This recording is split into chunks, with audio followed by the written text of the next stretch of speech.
It is time to make breakfast, and not just breakfast, a healthy breakfast. And what I love to have with my fruits and vegetables is a source of protein. And that source of protein is coming from eggs.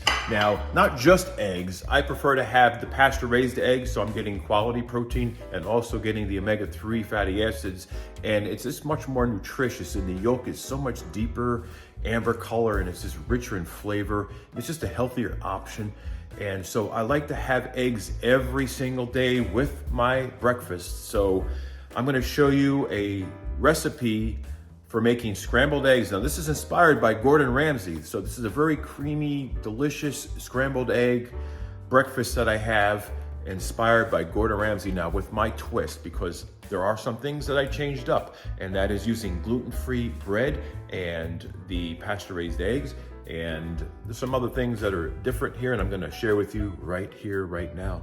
So what I start off with is multigrain gluten-free bread. Then I have some pink Himalayan salt, some black pepper, and I got some smoked paprika. This is organic. And I have some crème fraîche and some chives, and of course my Pasture eggs, organic eggs, which I use 4 of them. And I got myself a non-stick pot, and there's gonna be my vegetables that goes with the protein source and fiber source, because there's a lot of fiber in this bread as well. So I'm gonna get going on this. I also need to get some butter, and so when it comes to the butter, I use grass-fed butter.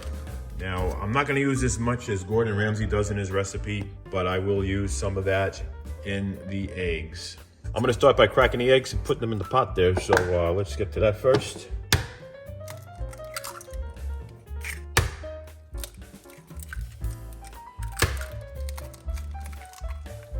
Put in the butter now, which is grass-fed butter. I don't put as much as Gordon does, because I'm trying not to have too much fat in the eggs. But that should be enough. Now I'm going to turn up the heat. I'm going to turn up the heat.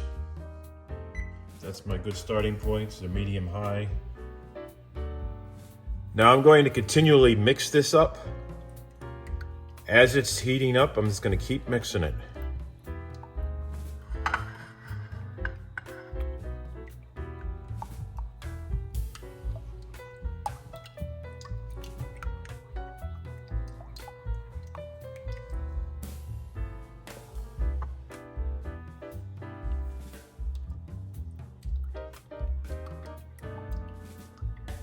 Now eventually it's gonna get hot enough to where it's gonna start to thicken, and I'm just gonna keep mixing it as it's thickening. And I wanna keep this steady pace of stirring it in here. I just wanna keep going. I don't wanna stop, because I don't want it to start to overcook in certain spots. I wanna make it consistent and even, so I'm just gonna keep mixing it so that the heat is going to be delivered throughout the whole entire egg mixture together, and it won't just be clumping in one area. So I'm going to keep going.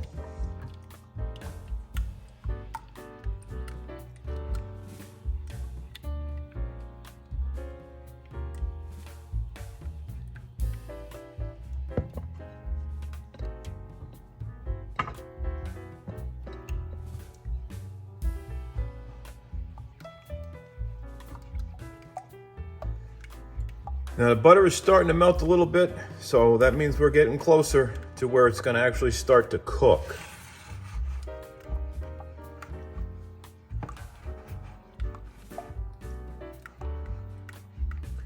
Now there's other ways to do these eggs. Now I've just traditionally have taken scrambled eggs, and I have put them in the pan with a little bit of butter on the bottom of the pan, and just scramble them up that way, you know, introducing the eggs into the already hot pan, and not mixing a lot, just occasionally just moving the eggs around. But this way, constantly mixing it, it just gives it a velvety, very rich, creamy kind of a texture. And the faster you mix it, the more finer the clumps are gonna be, so it's gonna be more of a different texture than if you were to mix it slower. So I like to mix it at this pace. And once I start to feel it cooking in, then it's time to start pulling it off the heat. So I'm gonna start to remove it from the heat. so it has time to thoroughly distribute the heat throughout the eggs without overcooking a portion of it. So I took it off the heat, and I'm just gonna mix it for about 30 seconds.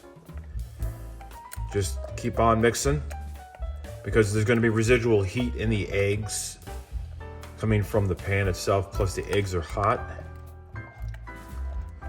Keep going.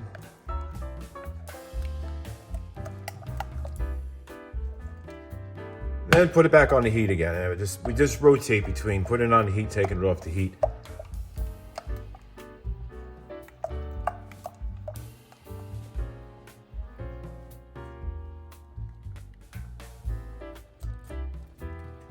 There it is, getting thicker.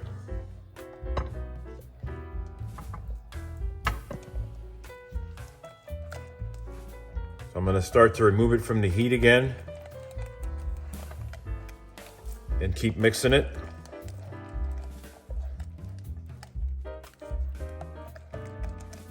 Now it is still cooking slowly, even though it's off the stovetop, it is still doing it, but at least it's not going to overcook it.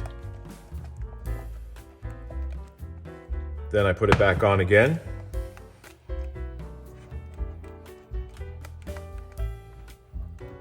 Now at this point in, I usually drop it down. So I've dropped the temperature down just a little bit,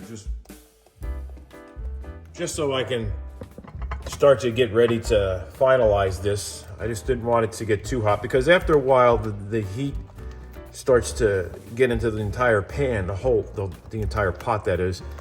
And so backing the heat down, for me, it works better because the pan's already hot as it is.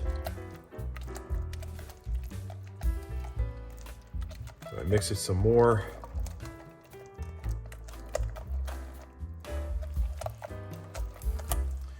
And back on the heat again.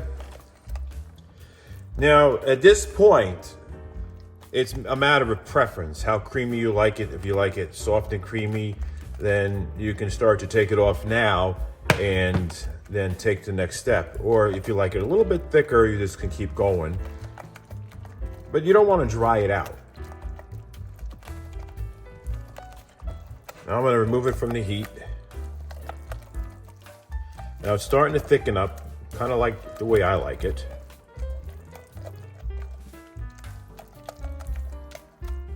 Now I'm going to apply it back onto the heat. And this is where the next step is going to be coming in.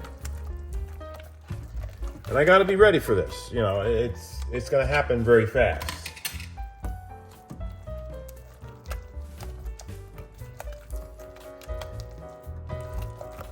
Right, now it's time to remove it from the heat. But this time I'm going to add some of this crème fraîche.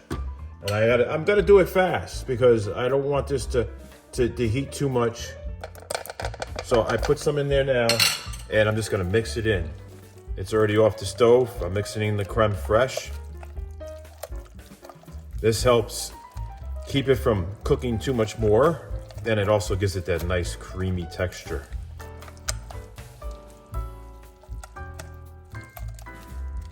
And that's roughly about a teaspoon that I add in there. And at this point, my stove is off. Since I have induction top, it doesn't stay as hot as your traditional element stove. So now I'm gonna put that there. And what I'm gonna do is add me some black pepper. I got some black pepper that I'm gonna add. Now I like to have the fresh ground. I just didn't have it on me right now, but I would normally use fresh ground pepper. And so I take a little bit of the Himalayan salt.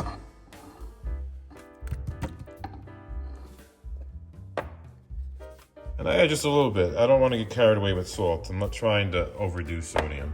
And then I add some of the black pepper.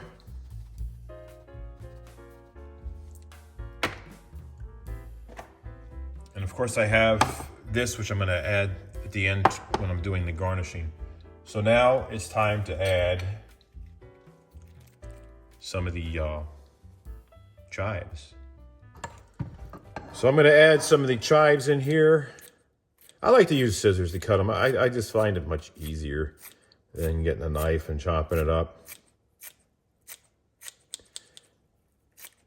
So I do about half I mix in, and the other half I use as a garnish on top of it. So I mix that in a little bit.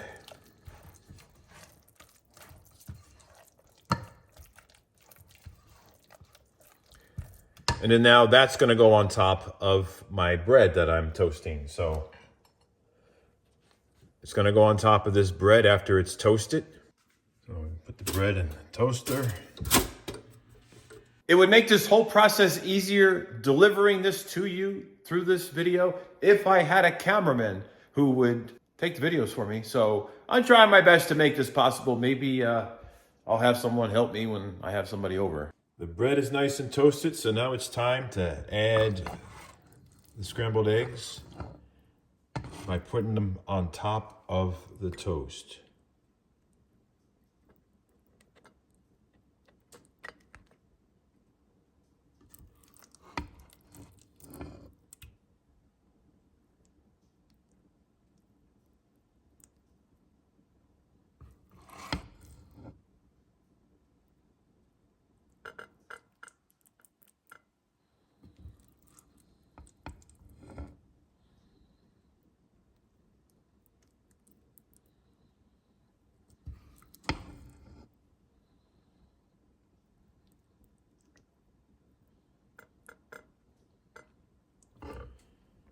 And now it's time to garnish the eggs. So now I take my chives and I just put them on top of the eggs.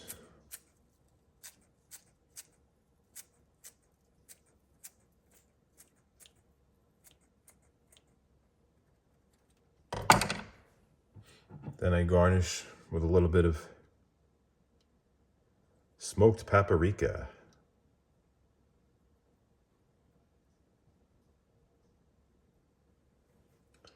Then I add a little bit more black pepper on top.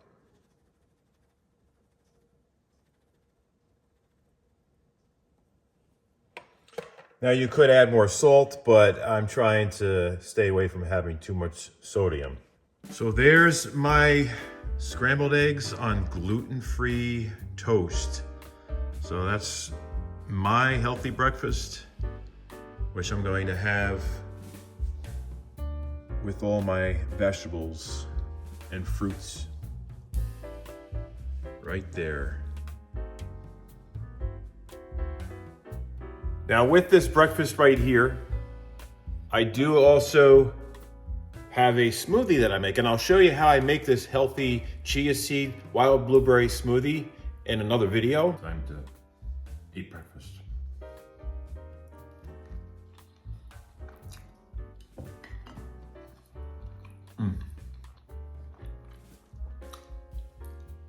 That is so good.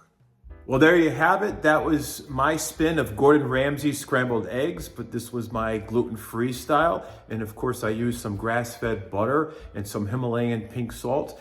Now, to make it the most healthiest version of scrambled eggs, you would eliminate the butter and the salt. But of course, you will sacrifice some of the flavor and texture. So I try to meet somewhere in the middle when it comes to the flavor, texture, and nutrition. But if you really want to have the most healthiest version of eggs, I find that soft boiling the eggs is the most healthiest way because you're not introducing it to any oils. And cooking the eggs on a lower temperature is much healthier because if you do cook it in butters, if you cook it at a lower temperature, then you're not spoiling the natural fats in the butters and converting omega-3s into omega-6s, which are not good when you have the improper balance of omega-6 versus omega-3. Anyways, if you would like to see more cooking videos in addition to the other kinds of content on this channel, just let me know in the comments section below because I have so many different creative cooking ideas that are very healthy, nutritious, and full of flavor. And there's so many different organic foods, fruits and vegetables and protein sources out there when combined together could be so delicious and so healthy as well. So just let me know and I will share some more here on this channel and of course some of my other channels. And I'll try to come up with a special place to have these kinds of videos in the near future as well. So take care everybody and be safe.